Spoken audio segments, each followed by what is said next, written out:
네, 하나님 말씀 같이 보도록 하겠습니다. 오늘 우리에게 주신 하나님 말씀은 누가복음 4장입니다. 누가복음 4장 16절에서 23절까지의 말씀을 한 절씩 교독하고 마지막 23절을 다 같이 읽도록 하겠습니다. 누가복음 4장 16절에서 23절까지의 말씀 다 찾으셨으면 우리 읽겠습니다. 예수께서 그 자라나신 곳 나사렛에 이르사 안식일에 늘 하시던 대로 회당에 들어가사 성경을 읽으려고 서심해 선지자 이사야의 글을 들이거늘 책을 펴서 이렇게 기록된 데를 찾으시니 곧 주의 성령이 내게 임하셨으니 이는 가난한 자에게 복음을 전하게 하시려고 내게 기름을 부으시고 나를 보내사 포로된 자에게 자유를 눈먼 자에게 다시 보게 함을 전파하며 눌린 자를 자유롭게 하고 주의 은혜의 해를 주의 은혜의 해를 전파하게 하려 하심이라 하였더라. 책을 덮어 그 맡은 자에게 주시고 앉으시니 회당에 있는 자들이 다 주목하여 보더라. 이에 예수께서 그들에게 말씀하시되 이 글이 오늘 너희 귀에 응하였느니라 하시니 그들이 다 그를 증언하고 그 입으로 나오는 바 은혜로운 말을 놀랍게 여겨 이르되 이 사람이 요셉의 아들이 아니냐.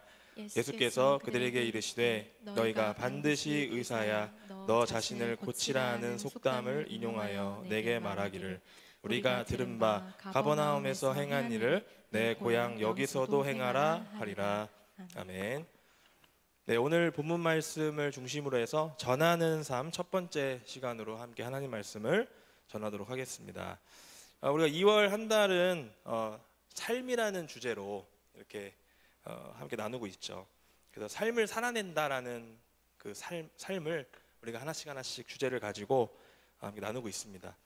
삶을 살아낸다라는 것은 쉽지가 않습니다. 이게 쉬웠으면 사실 우리가 말씀으로 결단하고 묵상하고 할 필요가 없어요. 너무 쉽기 때문에 어렵습니다. 마치 우리가 사는 것은 보면은 베드로가 얘기했던 것처럼 예수님의 영광이 충만했던 변화산에서 초막셋을 짓고 머물고 싶다. 그 뜻이 뭔지 알 것 같아요.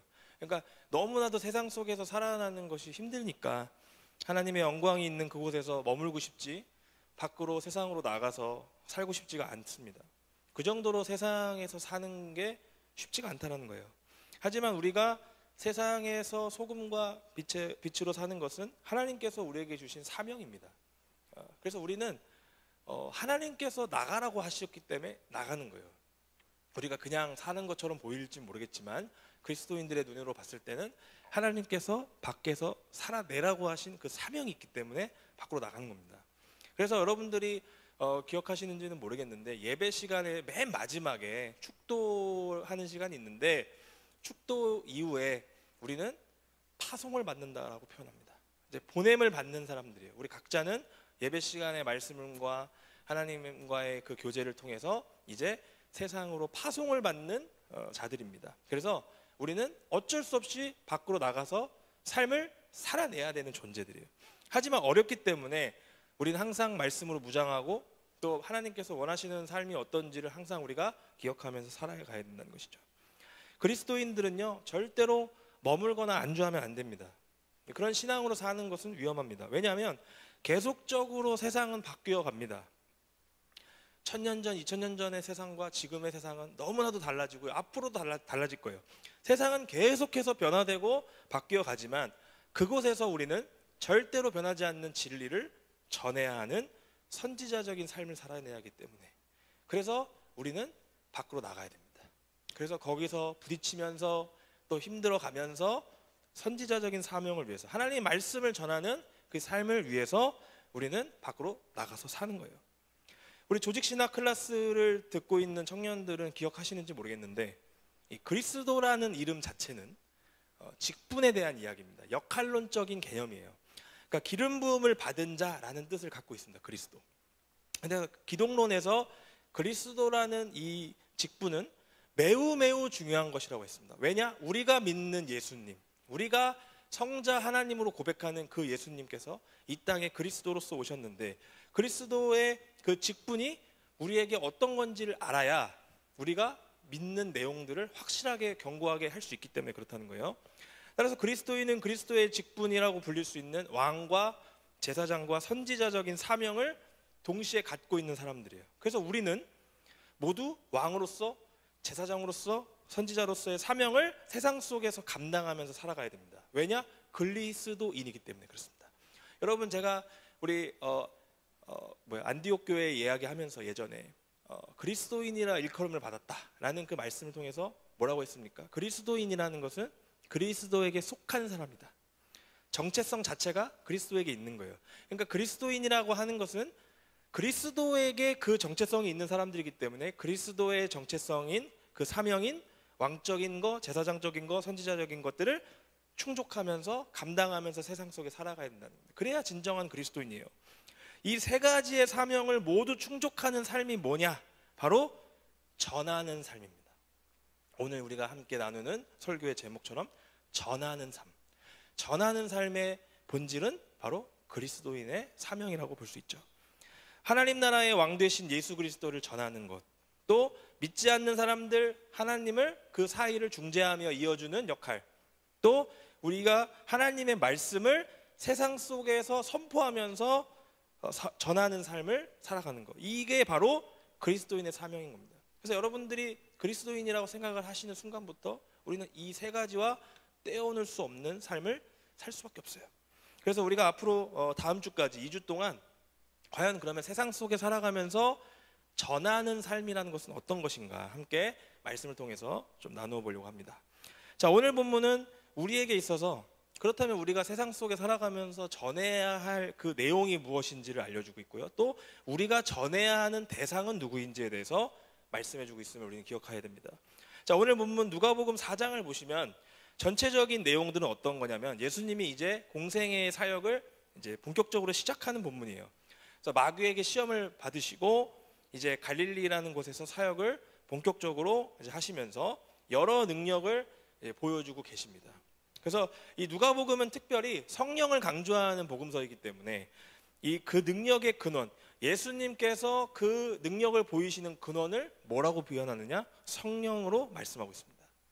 그래서 가르치시고 전하시고 고치시는 사역. 마태복음에서는 마태복음 4장 23절 25절 사이에 보면은 일명 가전고 사역, 가르치고 전하고 고치시는 사역, 이 세 가지에 대한 사역을 누가복음에서는 성령의 능력으로 하셨다라는 것을 강조합니다. 특별히 예수님께서는 그냥 본인의 능력으로 고치고 가르치시고 전하신 게 아니라 성령의 능력을 통해서 힘입어서 가르치셨다, 이렇게 강조하고 있다는 거죠. 자, 그리고 오늘 본문인 16절 이하에서는 예수님이 회당에서 말씀을 읽으시면서 자신을 스스로 드러내고 보여주고 계시는 그런 이야기가 등장하죠. 그리고 이 본문은 구약에서 예언된 말씀을 성취하고 있음을 우리에게 보여줍니다. 따라서 예수님은 어떤 분이냐?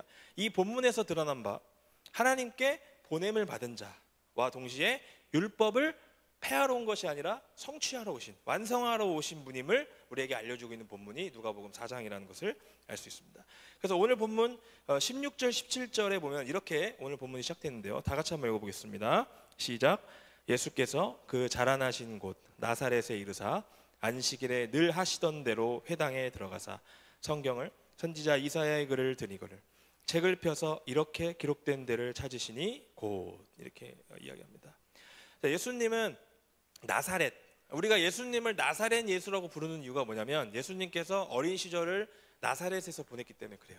그래서 특별히 다른 예수와 구별하기 위해서 나사렛 예수라는 말을 누가는 자주 사용합니다. 특별히 이 예수님은 안식일에 늘 하시던 대로 관습을 따라, 습관을 따라 이렇게 회당에 들어가시는데 성경을 찾으십니다. 성경을 찾으시는데 누구의 글? 이사야 선지자의 글을 찾아서 펴서 읽습니다. 자, 그런데 예수님은요, 선지자 이사야의 글이라고 하는 글을 읽을 때 일부러 예수님이 찾은 걸로 우리가 오해할 수 있지만 사실 그렇다고 볼 수 없습니다. 왜냐하면 이 말씀에서 드러내고 있는, 또 이 말씀에서 들어가 있는 오묘한 하나님의 섭리를 드러내기 위한 하나님의 어떤 일하심이라고 우리가 이해를 해야 된다는 거죠. 그러니까 일부러 예수님께서 이 책을 펴셔서 읽으신 게 아니라 이날 굳이 폈는데 이사야 61장이 나온 거예요. 그래서 왜 하필 이사야 61장? 하나님의 오묘한 섭리가 그 안에 있음을 강조하기 위함이라는 거죠. 자, 이 글이 누구냐? 뭐냐? 구원의 아름다운 소식을 전하는 예수 그리스도를 예언한 본문이기 때문에 하나님께서 오늘 이 본문을 통해서 예수 그리스도 스스로를 드러내시기 위해서 이 말씀을 사용하셨다. 이렇게 우리가 이해해야 된다는 거죠. 자, 그 본문은 어떻게 말씀하고 있느냐? 이렇게 이야기합니다. 18절에서 19절 다 같이 한번 또 읽어보겠습니다. 시작. 주의 성령이 내게 임하셨으니 이는 가난한 자에게 복음을 전하게 하시려고 내게 기름을 부으시고 나를 보내사 포로된 자에게 자유를, 눈먼 자에게 다시 보게 함을 전파하며 눌린 자를 자유롭게 하고 주의 은혜의 해를 전파하게 하려 하심이라 하였더라. 아멘. 바로 어떤 본문이냐? 이사야 61장 1절에서 3절까지 나오는 본문을 인용했습니다.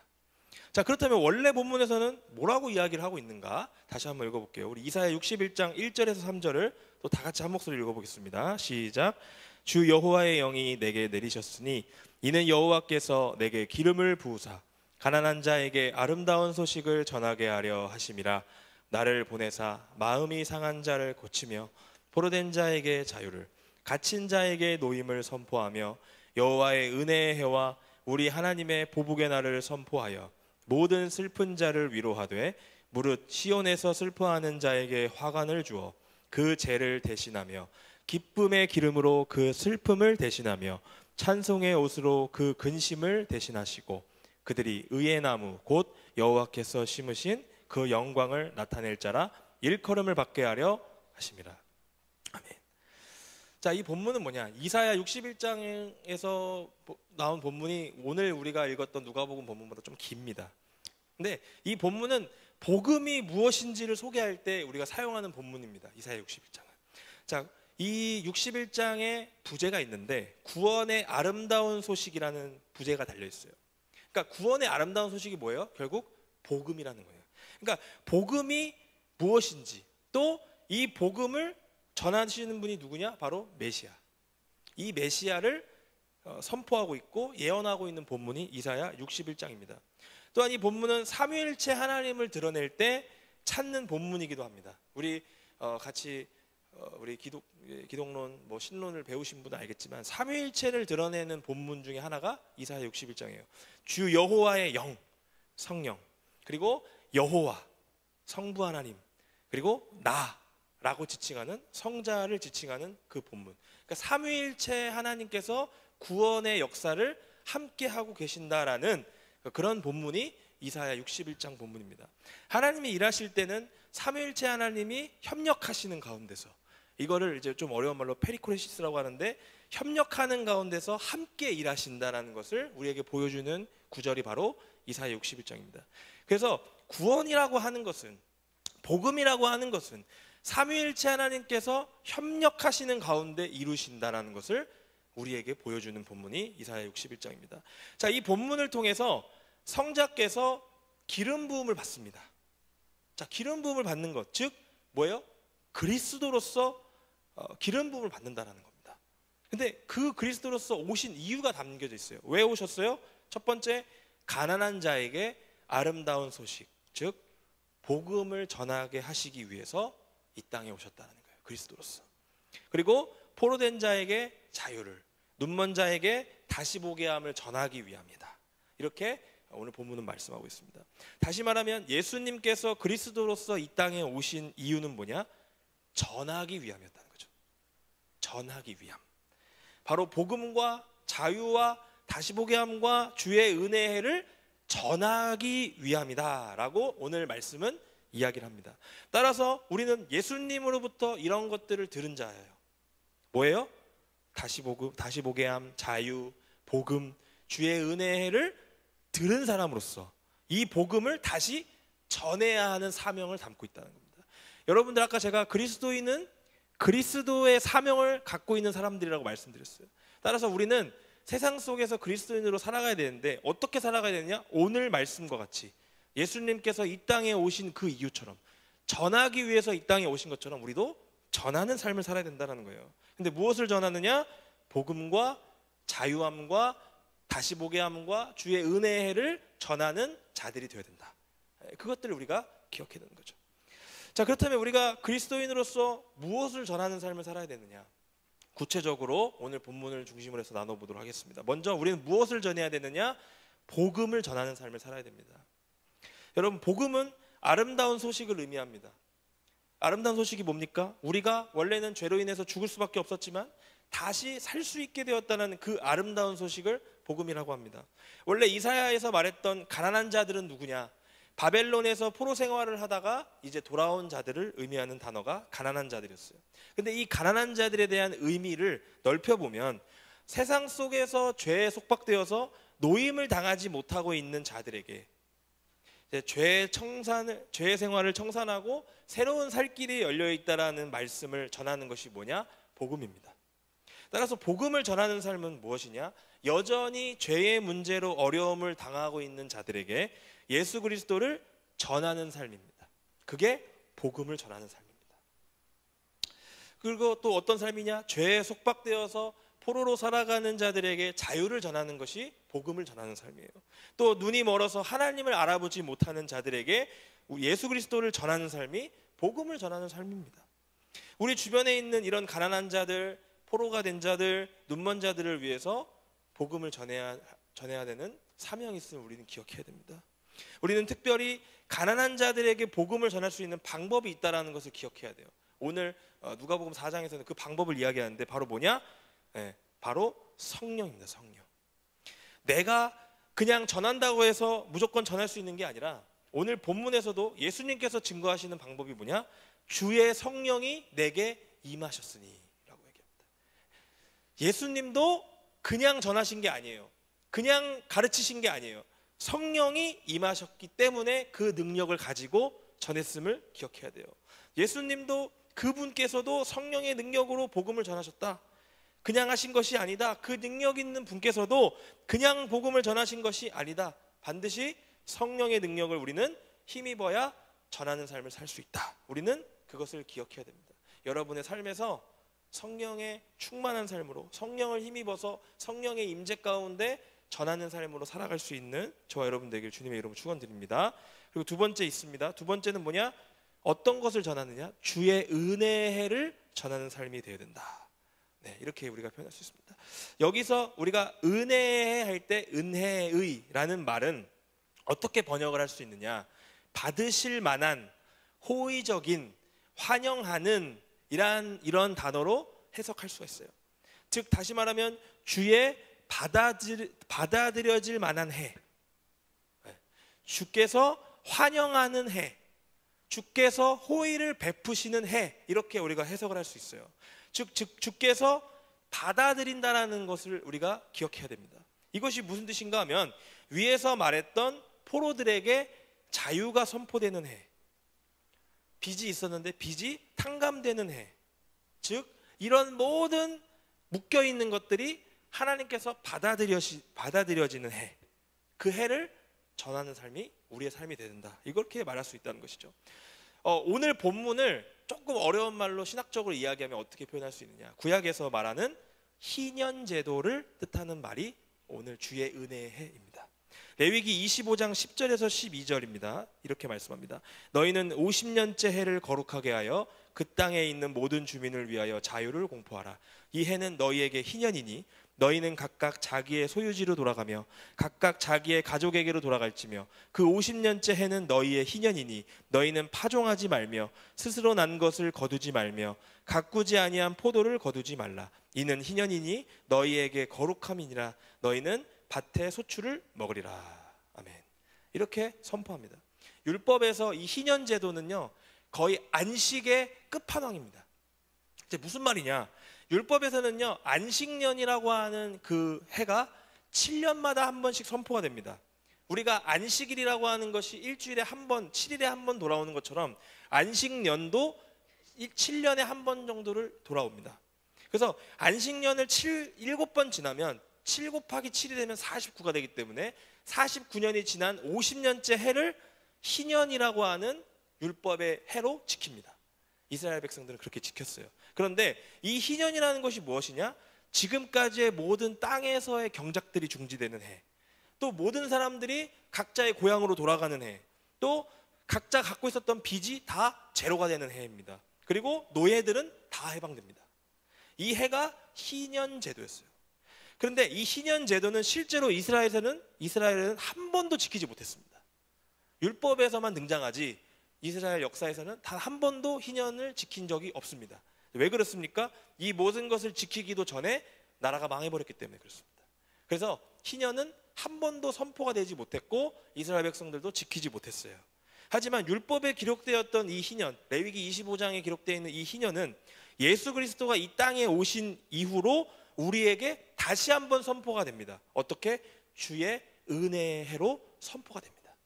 왜요? 예수님은 희년 제도를 몸소 우리에게 보여주신 분이기 때문에 그래요. 이제 더 이상 우리가 죄의 노예로서 살지도 않습니다. 우리가 죄로 인해서 지었던 빚은 다 사라졌습니다. 진정한 자유가 우리의 삶에 선포가 되었기 때문에 이 희년 제도는 예수 그리스도를 통해서 우리에게 다시 한번 나타난 거죠. 예수님이 이 땅에 오셔서 우리에게 선포하신 그 은혜의 해는 뭐냐? 우리가 전해야 할 내용입니다. 율법에 등장하는 희년을 몸소 완성시켜셔서 우리의 삶에 자유를 주신 분이시고 죄에 대한 속박을 푸셨고요. 온전하게 하나님 안에서 하나님 나라를 누리면서 진정한 안식을 취하게 하시는 그 삶을 우리가 받았음을 우리는 전하면서 살아야 된다는 것이죠. 자, 우리는 그리스도인으로서 그리스도처럼 전하는 삶을 살아야 합니다. 그렇다면 우리가 무엇을 전해야 합니까? 예수님께서 우리에게 전해주신 것을 그대로 전해야 됩니다. 우리를 구원하시고 자유하게 하시고 다시 보게 하시고 은혜의 해를 우리에게 주신 것을 전해야 된다는 것이죠. 여러분, 세상에는요 여전히 갈 바를 알지 못하면서 죄로 인해 자유롭지 못한 그런 가난한 자들이 많이 있습니다. 이들에게 진정한 이 희년의 의미를 가지고 그 희년의 의미를 몸소 우리에게 실천하신 예수 그리스도를 우리는 전해야 합니다. 그게 전하는 삶이에요. 눈이 어두워서 보지 못하는 자들을 긍휼하게 여길 수 있어야 됩니다.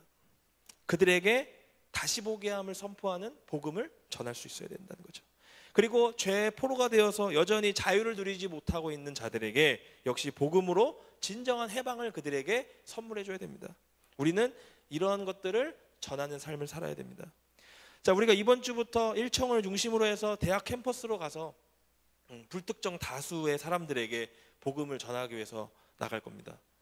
여러분, 캠퍼스에 가보시면 우리가 자세히 다 드러나지는 않습니다만은 용기가 없어서 교회로 나오지 못하는 청년들이 많이 있습니다. 그리고 여전히 본인이 방황하는 것을 알지만 그 방황을 끝내는 방법을 몰라서 허덕이는 사람들도 많이 있어요. 교회를 나가보고는 싶지만 어디로 나가야 할지는 잘 모르는 사람들이 많이 있습니다. 우리는 이러한 사람들에게 진정한 희년의 의미를 가지고 전할 수 있는 사람들이 되야 된다는 거죠. 이들이 우리 교회로 함께 모여서 복음을 듣고 새로운 생명의 삶을 살아갈 수 있도록 우리가 함께 동참해야 됩니다. 그것이 그리스도인으로서 살아가는 방법이죠. 이들을 귀하게 여기는 마음을 가지고 함께 전도의 문이 열리기를 위해서 함께 나아갔으면 하는 소망이 있습니다. 그리고 여러분이 각자 살아가고 있는 그곳에서 이러한 삶을 살아갈 수 있길 바랍니다. 여러분, 직장에서 보시면 직장에서 방황하고 있거나 어디로 가야 할지 모르면서 삶의 방향을 잘 모르고 있는 주변의 사람들이 있어요. 이런 사람들에게 전하는 삶을 사십시오. 진정한 자유, 해방, 또 포로로서의 그 억눌림을 시원하게 해줄 수 있는 그런 전하는 삶, 복음을 그들에게 전할 수 있기를 바랍니다. 또한 이제 곧 개강하는 대학생들이 있어요. 주변에 여전히 죄로 인해서 허덕이는 친구들이 있다면 그들을 불쌍히 여기는 마음을 가질 수 있기를 바랍니다. 혹시라도 내가 살아가는 곳에서 그리스도인으로서 살아가는 것이 부끄럽거나 드러내기 어려운 분들 계시다면 오늘 말씀을 기억할 수 있길 바랍니다. 우리를 구원해 주신 그 그리스도께서 나를 위해서 이 땅에 이러한 것들을 위해서 오셨다. 그 마음을 가지고 다시 한번 우리가 그리스도인으로서 각자의 삶에서 살아낼 수 있는 사람들이 되어야 된다는 거죠. 진정한 자유를 선포할 수 있기를 바랍니다.